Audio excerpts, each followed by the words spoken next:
রব্বুল আলামিনের হাবিব মুহাম্মদুর রাসূলুল্লাহ সাল্লাল্লাহু আলাইহি ওয়াসাল্লাম বলেছেন, কিয়ামতের ময়দানে আল্লাহর কসম করে বলছি, সেদিন জাহান্নামীদের ভীষণ কষ্ট হবে আর জান্নাতীদের জন্য অত্যন্ত আসান হবে, অবস্থাটা খুবই আরামের হবে। নবীজি বলেন, এক ফরজ নামাজ, এক ওয়াক্ত ফরজ নামাজ আদায় করতে যে সময়টুকুন লাগে, কিয়ামতের মাঠের এই সময় এত বড় বিরাট লম্বা সময় জান্নাতীদের জন্য এরকম হালকা হয়ে যাবে। সুবহানাল্লাহ। হযরত আবু সাঈদ খুদরী রাদিয়াল্লাহু তাআলা আনহু হাদিস খানা বর্ণনা করেছেন, এক ওয়াক্ত নামাজ, একটা ফরজ নামাজ পড়তে যতটুকুন সময় লাগে, এতটুকুন সময়ের ভেতরে জান্নাতীদের কারবার শেষ হয়ে যাবে। সুবহানাল্লাহ বিহামদি। আর ওদের কারবার তো শেষই হবে না। وَيَوْمَ تَشَقَّقُ السَّمَاءُ بِالْغَمَامِ وَنُزِّلَ الْمَلَائِكَةُ تَنزِيلًا। ওরা ফেরেশতা দেখতে চায়। সেদিন আসমান সমূহ বিদীর্ণ হয়ে মেঘ পুঞ্জ বেরিয়ে আসবে, আত্মপ্রকাশ করবে। তার ভেতর থেকে ফেরেশতারা ক্রমাগত নাজিল হতে থাকবে। আর অবস্থাটাই হবে, আল মুলকু ইয়াউমাইযিনিল হাক্কু লির-রাহমান ওয়া কানা ইয়াওমান আলাল কাফিরিনা আসীরা। আর সেদিনে বাদশাহী হবে কেবলমাত্র রহমানেরই। ওয়া কানা ইয়াওমান আলাল কাফিরিনা আসীরা। আর সেই কিয়ামতের দিন, সেই সময়টা হবে কাফেরদের জন্য বড়ই কঠিন। এখানে কিয়ামতের কিছু কথা বলা হচ্ছে, কিছু আভাস দেওয়া হচ্ছে যে আসমান সমূহ বিদীর্ণ হয়ে মেঘ পিণ্ড বেরিয়ে আসবে এবং তার থেকে ক্রমাগত ফেরেশতারা নাজিল হতে থাকবে। আল্লাহর হাবিব বলেছেন, কেউ যদি কিয়ামতের দৃশ্য দেখতে চায়, সেজন্য সূরা ইজা শামসু কুবিরাত ওয়া ইজা সামাউ ফাতারাত, ইজা সামাউ শাক্কাত, এই সূরাগুলি যেন পড়ে, তাহলে কিয়ামতের দৃশ্য তার চোখের সামনে প্রতিভাত হবে। কিয়ামতের দৃশ্যটা আসলে কেমন হবে, সেই সূরাগুলি তেলাওয়াত করলে সে বুঝতে পারবে। যেমন আল্লাহ পাক বলছেন, إذا السماء فطرت وإذا الكواكب انتثرت وإذا البحار فجرت وإذا القبور بعثرت। যখন আকাশসমূহ চূর্ণ বিচূর্ণ হয়ে যাবে আর তারকাসমূহ বিক্ষিপ্ত হয়ে পড়বে, সমুদ্র মহাসমুদ্রগুলি দীর্ণ বিদীর্ণ হয়ে যাবে, কবরগুলি সব উদ্গীরণ করে দেবে, তার মধ্যে যা আছে সে সবগুলি। আবার আল্লাহ পাক বলেন, ইযাশ শামসু কুবিরাত ওয়া ইযান নুজুমু কাদারাত ওয়া ইযাল জিবালু সুয়্যিরাত।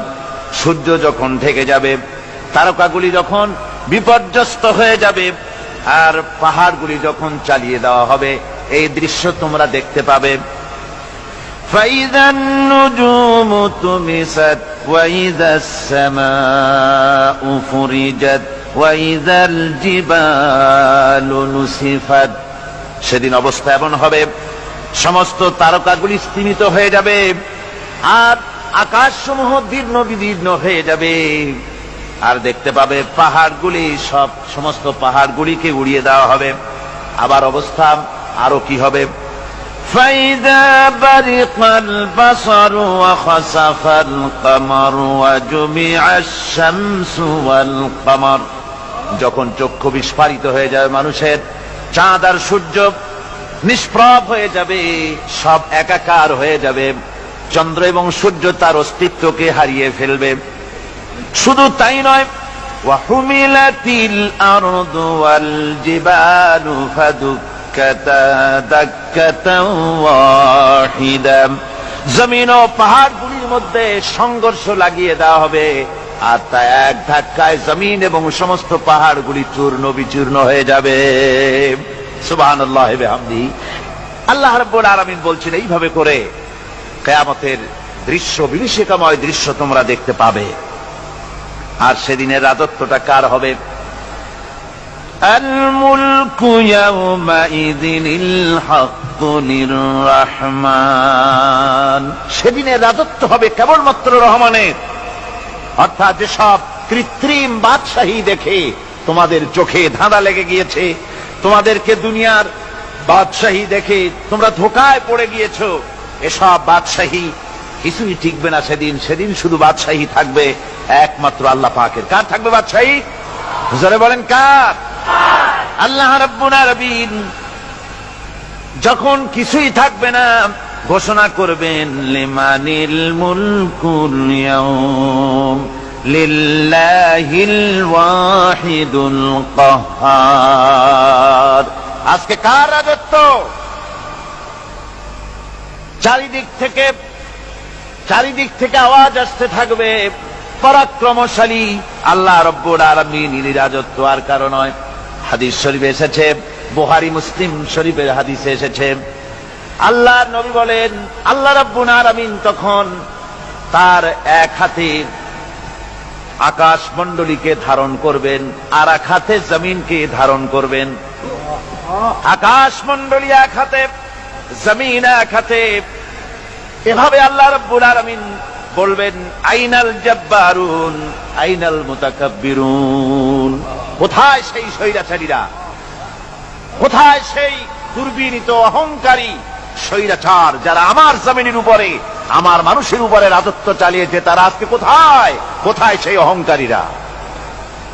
আল্লাহ পাক সেদিন যে বলবেন, সেদিন তো বলবেন, কিন্তু দুনিয়ার মাঝেও স্বৈরাচার যারা, অহংকারী যারা, তাদের শাস্তি পৃথিবীর বুকেও দেন। আর সেদিন তো দিবেনি। কত স্বৈরাচার আমরা দেখলাম, কত অহংকারী দেখলাম, যাদের তর্জনী হেননে লক্ষ কোটি কোটি মানুষ উঠত আর বসত। তাদের জিল্লাতির সঙ্গে আল্লাহ রাব্বুল আলামিন কতজনকে বিদায় করে দিলেন। ফুলের মালা নিয়ে কুলাতে পারে নাই, পা থেকে শুরু করে গলা পর্যন্ত ফুলের মালা দিয়া ডুবাই দিল ভক্তরা। আবার আল্লাহ রাব্বুল আলামিন এমন শাস্তি দিলেন, ফুলের মালার পরিবর্তে জুতার মালা নিয়ে জেলের মধ্যে ঢুকাইয়া দিলেন। ঠিক কিনা গণ? অহংকারী আর স্বৈরাচার যারা হয়, আল্লাহ পাক এভাবে তাদের দৃষ্টান্ত দেখিয়ে দেন। আমরা কত দেখলাম, 9 বছরের রাজা, 10 বছরের সাজা। পৃথিবীর বুকে যারা অহংকার করে, যারা স্বৈরাচার হয়, আল্লাহর আইনকে যারা বৃদ্ধঙ্গুষ্টি প্রদর্শন করে, আল্লাহ পাক তাদের জমিনেও দেখান। এখানে চূড়ান্ত ফয়সালা আল্লাহ করেন না, আসল ফয়সালার জায়গা তো আছেই, তবে এখানে নমুনা দেখায় দেন। কিন্তু মুশকিল হচ্ছে, ইতিহাসের সবচাইতে বড় শিক্ষা হলো ইতিহাস থেকে মানুষেরা শিক্ষা গ্রহণ করে না। একজনে যে কাম করে বিপদে পড়ে, আর একজন এসে আবার সেই পথেই অগ্রসর হয়, নিশ্চিত মৃত্যুর পথে। আমার বন্ধুগণ, আল্লাহ পাক বলছেন সেই দিন আমার রাজত্ব হবে, আর কারো রাজত্ব হবে না। ওয়াকানা ইয়াওমান আলাল কাফিরিনা আসীরা। আর ওই দিনটা, ওই কিয়ামতের দিন হবে কাফেরদের জন্য সবচাইতে কঠিন। সবচাইতে কঠিন হবে কাদের জন্য? কাফেরদের জন্য। কাফের কারা? কাফের হচ্ছে তারা যারা নাকি আল্লাহর আইনকে অস্বীকার করেছে, আল্লাহকে অস্বীকার করেছে, আল্লাহর আইনকে অস্বীকার করেছে। ওরা কি? কাফের। কুফর শব্দের অর্থ হচ্ছে গোপন করা। এই জন্য অন্ধকার রাতকে আরবিতে কাফের বলা হয়েছে, অর্থাৎ যা সব জিনিসকে অন্ধকার দিয়ে ঢেকে দেয়। তো কুফর হচ্ছে সেই জিনিস যা মহাসত্যকে ঢেকে দেয়, সত্যকে, মহাসত্যকে ঢেকে দেয় যে জিনিস, সেটাকে কুফর বলা হয়। আর এই কাফের অন্ধকারে ঘুরে মরে, সে কোন আলোর খোঁজ পায় না। আল্লাহ রাব্বুল আলামিন বলেন, কাফেরদের কথা এখন শোনাচ্ছেন আল্লাহ পাক, ওয়াল্লাযীনা কাফারু আউলিয়াউহুমুত তাগুতু ইউখরিজুনাহুম মিনান নূরি ইলায যুলুমাত। যারা কাফের, যারা কুফরি অবলম্বন করেছে, তাদের সাহায্যকারী আর পৃষ্ঠপোষক হচ্ছে তাগুত। তাগুত বলা হয় সেই শক্তিকে যে শক্তি শুধু নিজেই আল্লাহর আইন অমান্য করে বসে থাকে না, বরং অন্যদেরকেও আল্লাহর আইন অমান্য করতে বাধ্য করে। ওদেরকে আরবিতে কি বলা হয়? তাগুত বলা হয়। আর এই তাগুতি শক্তি, এই তাগুত হয় তার সাহায্যকারী, যা তাকে আলো থেকে টেনে অন্ধকারের ভেতরে নিয়ে যায়। আর কাফের হচ্ছে আল্লাহ পাকের ভাষায় অর্থাৎ কোরআনের ভাষায় কাফের হচ্ছে সবচাইতে নিকৃষ্ট প্রাণী, সবচাইতে নিকৃষ্ট জীব, মহাসত্যকে যারা অস্বীকার করেছে, যারা আল্লাহকে মানে না, যারা আল্লাহ কোরআনকে মানে না, যারা ইসলামকে স্বীকার করে না, তারা সবচাইতে নিকৃষ্ট প্রাণী। আল্লাহ রাব্বুল আলামিন বলেন, ইন্না শাররাদ দাওয়াবি ইনদাল্লাহিল্লাযীনা কাফারু ফাহুম লা ইউমিনুন। নিশ্চয়ই আল্লাহর জমিনে সব বিচরণশীল জীব যত আছে, আল্লাহ বলছেন আমার জমিনে বিচরণশীল জীব যত আছে তার মধ্যে সবচাইতে নিকৃষ্ট প্রাণী হলো যারা ঈমান আনে নাই, যারা বিশ্বাস করেন আমি আল্লাহকে, যারা পরকালকে বিশ্বাস করে নাই, যারা কোরআনকে বিশ্বাস করে নাই, যারা ইসলামকে বিশ্বাস করে নাই, পৃথিবীর মধ্যে তারা সবচাইতে নিকৃষ্টতম প্রাণী। আল্লাহ বলেন শুধু নিকৃষ্ট জনক নিকৃষ্ট প্রাণী বললেই সারে না, এরা হলো চতুষ্পদ জানোয়ারের মতো। কে বলতেছেন? আমি বলছি না, কিন্তু আল্লাহ পাক বলতেছেন চতুষ্পদ জানোয়ারের মতো কাফেররা। وَمَثَلُ الَّذِينَ كَفَرُوا كَمَثَلِ الَّذِي يَنْعِقُ بِمَا لَا يَسْمَعُ إِلَّا دُعَاءً وَنِدَاءً। এই কাফেরদের দৃষ্টান্ত হচ্ছে সেই রাখালের মতো, যে রাখাল তার পশুদেরকে ডাকে, আর ওই পশুরা একটা ডাক শোনে মাত্র, কিন্তু কি যে বলে তা তো পশুতে বোঝে না। কথা বুঝতে পেরেছে? সুম্মুন বুকুমুন উমিয়ুন ফাহুম লা ইয়াকিলুন। এরা বোবা, এরা বধির, এরা অন্ধ, এ কারণেই কোনো কথা বোঝে না। এরা চতুষ্পদ জানোয়ারের চাইতেও নিকৃষ্ট। যাদেরকে আমি আল্লাহ বলেন, যাদেরকে আমি চোখ দিলাম, চোখ থাকতে হক দেখলো না, সব দেখলো, হক দেখে নাই চোখ দিয়া, এই চোখ দিয়া সব দেখলো, নারীর সৌন্দর্য উপভোগ করলো, আর নারীর অঙ্গ প্রত্যঙ্গ নিয়ে নানা ধরনের গল্প লিখলো, কবিতা লিখলো, কিন্তু এই সৌন্দর্য যিনি দিলেন তারেও চিনল না। আছে না কত কবি আমাদের দেশে? আমার দেশের সেই কবি জাতীয় পুরস্কার পায় যে কবি নারীর বিশেষ বিশেষ অঙ্গ নিয়ে বেশি করে নির্লজ্জ কবিতা লিখতে পারে, ওই হলো সবচেয়ে বড় কবি। আমার বন্ধুগণ, একজন বুজুর্গ ব্যক্তি তিনি পথ দিয়ে যাচ্ছিলেন, তো সে পথে এক সুন্দরী যুবতী মেয়েকে দেখে সেই যুবতী মেয়ের দিকে এই বুজুর্গ ব্যক্তি এক নজরে তাকায় আছে।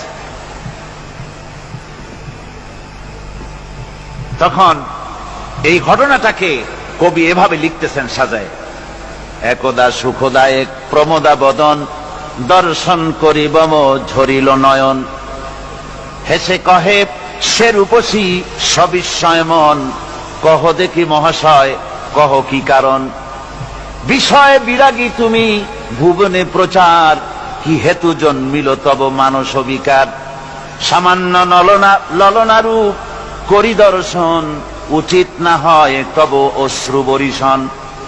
বুজুর্গ ব্যক্তি ওই মহিলার দিকে তাকিয়ে তাকিয়ে কাঁদতেছেন। সুন্দরী মহিলা বলেন, আল্লাহর বুজুর্গ বান্দা, আপনি এলাকার ভিতরে বুজুর্গ এবং পীর হিসাবে, বুজুর্গ ব্যক্তি হিসাবে আপনি বিখ্যাত। আজকে আমাকে এখানে দেখে আপনি আমার দিকে তাকায় আমার রূপ উপভোগ করতেছেন আর কাঁদতেছেন। আপনার মতো সংসার বিরাগী মানুষ আমার মতো একটা সুন্দরী মেয়েকে দেখে ভাবে কাঁদা ঠিক না। বুজুর্গ ব্যক্তি বলছেন, হেসে কহিলাম বালে করহ শ্রবণ, নেত্র ঝরে তবু হেতু ভেব না এমন, যে শিল্পী রচিল ওই সুধাংশু বদন, তাহার তরে ঝরে নেত্র নয়নে জীবন। ও আল্লাহর বান্দি, আমি তোমাকে দেখি কান্দি না, আমার চোখে পানি বেরিয়ে গেছে। তোমারে দেখে আমি মনে মনে ভাবলাম, এত সুন্দর করে যিনি মানুষ বানিয়েছেন, না জানি ওই আল্লাহ রব্বুল আলামিন কত বড় সুন্দর। আমার ভাইরা, সুতরাং চোখ থাকতে ওরা আল্লাহ রাব্বুল আলামিনের কুদরত ওরা দেখে নাই, কান থাকতে কোরআনের আওয়াজ ওদের কানের মধ্যে ঢোকে নাই, বিবেক থাকতে আল্লাহর দ্বীনকে বুঝতে পারে নাই, চিন্তা করতে পারে নাই। আল্লাহ রাব্বুল আলামিন বলেন, উলাইকা কাল্লানাম, এরা হলো চতুষ্পদ জানোয়ার, বালহুম আদাল, শুধু জানোয়ার না, জানোয়ারের চাইতেও নিকৃষ্ট। এমনই জানোয়ার, আল্লাহ বলেন শুধু জানোয়ার না, জানোয়ারের মতো শুধু খায় জনমের মতো। ওয়াল্লাযীনা কাফারু ইয়াতামাত্তাউনা ওয়া ইয়াকুলুনা কামা তাকুলুল আনআম। এই কাফেরগুলির কাম শুধু ফুর্তি করা, গান বাজনা, নাটক, গল্প, এই সব কাজ তাদের। নামাজ নাই, রোজা নাই, আল্লাহর চিন্তা নাই, তাহাজ্জুদ নাই, পরহেজগারি নাই, শুধু গান আর নাচ। দেখেন না ফুর্তি। এই যে 1 জানুয়ারি রাত 12টার সময় আমার ঘুম ভেঙে গেল, এই যেখানে আমি ছিলাম, বিকট আওয়াজ। আমি মনে করলাম পাশের বাড়ি বুঝি ডাকাত পড়ছে। পরে বাড়িওয়ালা আমাকে বললেন যে ডাকাত না, বোধহয় এই নিউ ইয়ার সেলিব্রেট হচ্ছে, নতুন বৎসর উদযাপন হচ্ছে, বোমা দিয়ে শহরবাসীর আরামের ঘুম হারাম করে এগুলি করা হচ্ছে। এ তো গেল 1 জানুয়ারি। আর যখন আমাদের নিজেরটা যখন আসে, অর্থাৎ 1 বৈশাখ, তখন দেখছেন অবস্থা 1 বৈশাখে। এবছর আমাদের দেশে 1 বৈশাখে ঢাকায় যে দৃশ্য আমি টিভির মধ্যে দেখলাম, তাতে আমার মনে হয়নি যে 12 কোটি মুসলমানের দেশে রাজধানীতে এই দৃশ্য হচ্ছে। আমার মনে হচ্ছিল এটা বুঝি কলকাতা অথবা অন্য কোনো শহর হবে। আমি দেখলাম সমস্ত যুবক যুবতী, নারী পুরুষ, বিভিন্ন বয়সের লোক সব একসঙ্গে রাস্তায় নেমেছে, নাচতেছে। তার মধ্যে বুদ্ধিজীবী আছে, শিক্ষিত লোক আছে, সমানে নাচতেছে। আর তাদের মুখোশ পরা, বানরের মুখোশ, কুকুরের মুখোশ, শূকরের মুখোশ, ঘোড়ার মুখোশ, পাতিশিয়ালের মুখোশ, এই মুখোশ পরে এভাবে নাচতেছে। আমি চিন্তা করলাম, নববর্ষের সাথে কুত্তার মুখোশের সম্পর্ক কি? নববর্ষের সাথে পাতি শ্রীগালের মুখোশের সম্পর্ক কি? তাহলে ওরা কি বলতে চায় যে আগামী বছরটা আমরা কুত্তার ভূমিকায় অ্যাক্টিং করব, অথবা শ্রীগালের মতো ধূর্তামি করব জাতির সাথে? তারপরে কি করলো? সকাল বেলায় যুবক যুবতী 1 বৈশাখ সূর্য উদয়ের আগে রমনা লেকের পাড়ি গিয়ে সব দাঁড়িয়েছে বাসন্তী রঙের শাড়ি পরে। তারপরে সেখানে দাঁড়িয়ে সূর্য উদয়ের পানে তাকিয়ে সকাল বেলায় ভাবে করজোর করে বলছে, এসো হে নববৈশাখ স্বাগতম হে। নববৈশাখ অলক্ষে বোধহয় এটা শুনে বলতেছে, বাবাজিরা আমারে ডাকতেছো, অপেক্ষা করো, আমি আসতেছি। আমারে ডাকতেছো, আমি আসতেছি, কোমরে গামছা বেঁধে আসতেছি, 225 মাইল স্পিডে আসতেছি, 30 ফুট উঁচু জলোচ্ছ্বাস নিয়ে আসতেছি, নববৈশাখের মজা স্বাদ চাখাইতে। আমার ভাইরা, মুসলমান নববর্ষ উদযাপনের সাথে মুসলমানের কিসের সম্পর্ক? মুসলমান যদি এই দিন উদযাপনই করে, তাহলে তাকে করতে হবে ফজরের নামাজ পড়বে। মুসলমান নববর্ষ উদযাপন করবে, ফজরের নামাজ পড়বে, তারপরে কোরআন শরীফ তেলাওয়াত করবে, দরুদ শরীফ পড়বে, আল্লাহর দরবারে হাত তুলে বলবে, রব্বুনা রাব্বিন, 1 বছর পার করে দিলাম, নাফরমানি ছাড়া কিছুই তো করি নাই, বিগত বছরে যা করেছি মাফ করে দাও, আগামী বছরটা গোটা জাতি আর দেশের জন্য কল্যাণকর মঙ্গলময় করে দাও। এটাই তো বলা উচিত ছিল নাকি বলে? তা না করে, তা না বলে, বৈশাখের পরিচালককে না দেখে সরাসরি বৈশাখকে আহ্বান করা হয়েছে। আর বৈশাখ আহ্বান করার মজা জনমের মতো দেখাই দিয়েছে। আল্লাহ রাব্বুল আলামিন তাই বলেন, কাফেররা তাদের কাজ হলো শুধু খাওয়া। তারা এমন খাওয়া খায়, জনবের মতো খায়। ইয়াকুলুনা কামা তাকুলুল আনাম, জানোয়ারে যেমন খায় ওই রকম খায়। তার মানে খায়, একটু বিসমিল্লাহ কয় না। খায়া যখন ছেড়ে দেয় তখন আলহামদুলিল্লাহ বলে না। বাহাজ্জা খায়, আবার বাহাজ্জা খায়। ডাব একটা কাটলো, বিসমিল্লাহ নাই, খাইলো, 2-4 ঢোক খাইয়া পুরা ডাবটার ফেলাই দিল। ডাবটা কি তোমার বাজান তৈরি করছিল নাকি? একটু বিসমিল্লাহ বললা না, একটু শুকরিয়া আদায় করলাম। আমি গত এই যে ডিসেম্বর গেল, ডিসেম্বরের 16 তারিখ আমেরিকা থেকে এসেছি। ওখানে দেখলাম তারা প্রতি নভেম্বর মাসের শেষ বৃহস্পতিবার থ্যাঙ্কস গিভিং ডে অবজার্ভ করে। তা আমি জিজ্ঞেস করলাম, থ্যাঙ্কস গিভিং ডে জিনিসটা কি? ওরা বলল, এটা হচ্ছে এই যে গড আমাদেরকে সারা বছর ভালো খাওয়াইছে, আমাদেরকে ভালোভাবে পড়াইছেন, সুন্দর রেখেছেন, এই জন্য আমরা গডকে থ্যাঙ্কস দেই নভেম্বরের এই শেষ দিনটিতে। সারা বছরের ভালো খাইছি, ভালো থাকছি, এই জন্য গভর্নমেন্টকে মানে গডকে থ্যাঙ্কস দিলাম। আমি আমার আলোচনায় সেখানে বললাম যে দেখেন, রাশিয়ার সাথে আমেরিকার পার্থক্য তো এখানে। ওরা গডকে অস্বীকারই করেছে, গডই মানে না। আর এরা গডের নামাজ রোজা বা ইবাদত কিছু করুক আর না করুক, গডের অন্তত একটা ধন্যবাদ দেয়। ওরা ওদের ডলারে লিখেছে, ইন গড উই ট্রাস্ট। প্রত্যেকটা ডলারে লেখা, আমরা গডে বিশ্বাস করি। তো শুকর আদায় করলে তো আল্লাহ বাড়িয়ে দিবেন। আল্লাহ রাব্বুল আলামিনের সুন্নাত হলো, শুকর যদি কেউ আদায় করে আল্লাহ বাড়িয়ে দেন। লা ইন শাকারতুম লা আযীদান্নাকুম ওয়া লা ইন কাফারতুম ইন্না আযাবী লাশাদীদ। আমার নিয়ামতের শুকর যদি আদায় করো আমি বাড়ায় দেব, আর যদি নিয়ামতের শুকর আদায় না করো তাহলে মস্ত বড় শাস্তি তোমাদের জন্য রেখেছি। তো আমেরিকা শুকর আদায় করে নিজেরা খাইয়া, কিন্তু ওদের জমিন হলো বিশাল জমিন।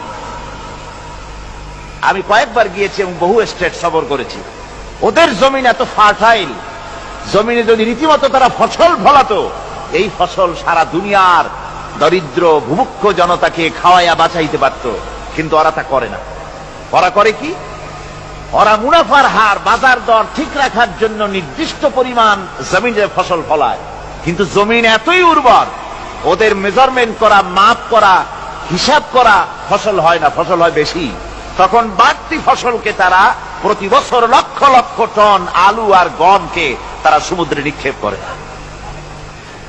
তাদের আলু এবং গম সেই সময় তারা নিক্ষেপ করে সমুদ্রে যখন ইথিওপিয়া, সুদানে মানুষ না খেয়ে মরছে। পৃথিবীর বিভিন্ন দেশে মানুষ ক্ষুধার যন্ত্রণায় যখন চিৎকার করছে, আর তাদের এই চিৎকারে আকাশ বাতাস ভারী হয়ে যাচ্ছে, তখন ওরা এই কামটি করছে। তাই আমি ওই প্রথম দিন বলেছিলাম যে রাশিয়া যেমন খান খান হয়েছে, অস্তিত্ব বিলুপ্ত হয়েছে আল্লাহর সাথে নাফরমানি করার কারণে।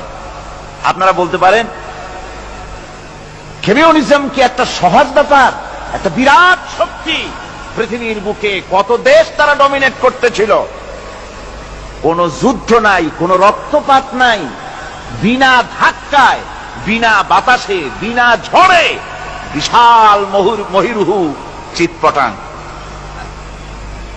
এটা হলো কেন? কেন হলো রাশিয়ার এই দশা? আমি লালদিঘির ময়দানে বলে গেছিলাম, আমি চিন্তা করে যেটা পাইছি সেটা হচ্ছে দুনিয়ার সমস্ত মতবাদ আল্লাহকে কোনো না কোনো প্রকারে স্বীকার করে। তার কথা মানুক আর না মানুক, আছে একটা কিছু, এতটুকুন বলে যে আল্লাহ আছেন বা গড আছে বা একটা কিছু আছে। কমিউনিজম, সমাজতন্ত্র হলো পৃথিবীর একমাত্র নিকৃষ্ট মতবাদ, যে মতবাদ সরাসরি আল্লাহকে অস্বীকার করেছে, বলেছে আল্লাহ নাই, দেয়ার ইজ নো গড। তারা ধর্ম কাফির বলেছে। আল্লাহ পাক তাই কোন যুদ্ধ ছাড়া, কোন মারামারি ছাড়া, কোন রক্তপাত ছাড়া এই বিশাল শক্তিকে ফুৎকারে উড়িয়ে দিলেন। তুলার মতো হয়ে, গোটা রাশিয়া তুলার মতো হয়ে, পেঁজা তুলা, ধোনা তুলার মতো হয়ে সব উড়ে চলে গিয়েছে, অস্তিত্ব বিলুপ্ত হয়ে গিয়েছে।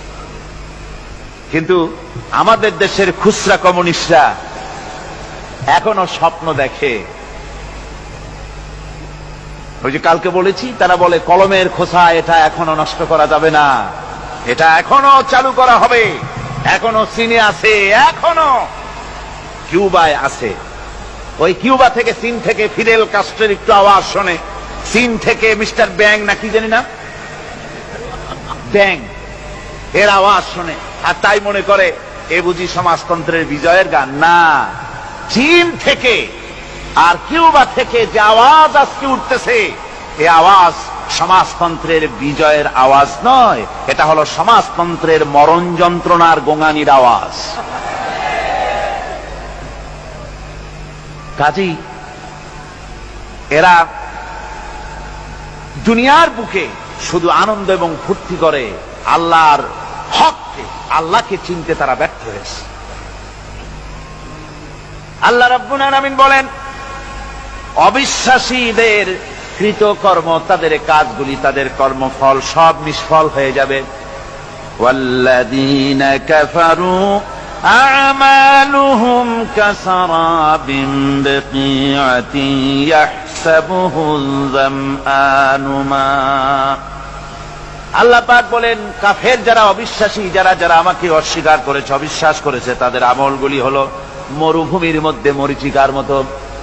মরুভূমির মরীচিকা, মানুষ যখন মরুভূমির ভিতর দিয়ে যায়, পানির পিপাসা লাগে, দূরে দেখে পানি চিকচিক করতেছে, আর ওই মরীচিকা যেটাকে সে পানি মনে করেছিল, হাত্তা ইযা জাআহু লাম ইয়াজিদহু শাইআ, যেটাকে সে পানি মনে করে ছুটতেছিল, যখন কাছে গেল, আল্লাহ পাক বলেন কিছুই সেখানে পায় না, শুধু মরীচিকা, বালু আর বালু। এরকম করে যারা আমার দিনকে অস্বীকার করেছে, আমাকে অস্বীকার করেছে, তারা যত ভালো কাজ করুক আর যাই করুক না কেন, তাদের কৃত কর্মগুলি এভাবে সব নিষ্ফল। এ হলো এক কথা। 2 নম্বরের কথা হলো, ওরা মনে করেছিল সমাজতন্ত্র শান্তি দেবে, কমিউনিজম শান্তি দেবে, সোশ্যালিজম শান্তি দেবে, ক্যাপিটালিজম শান্তি দেবে।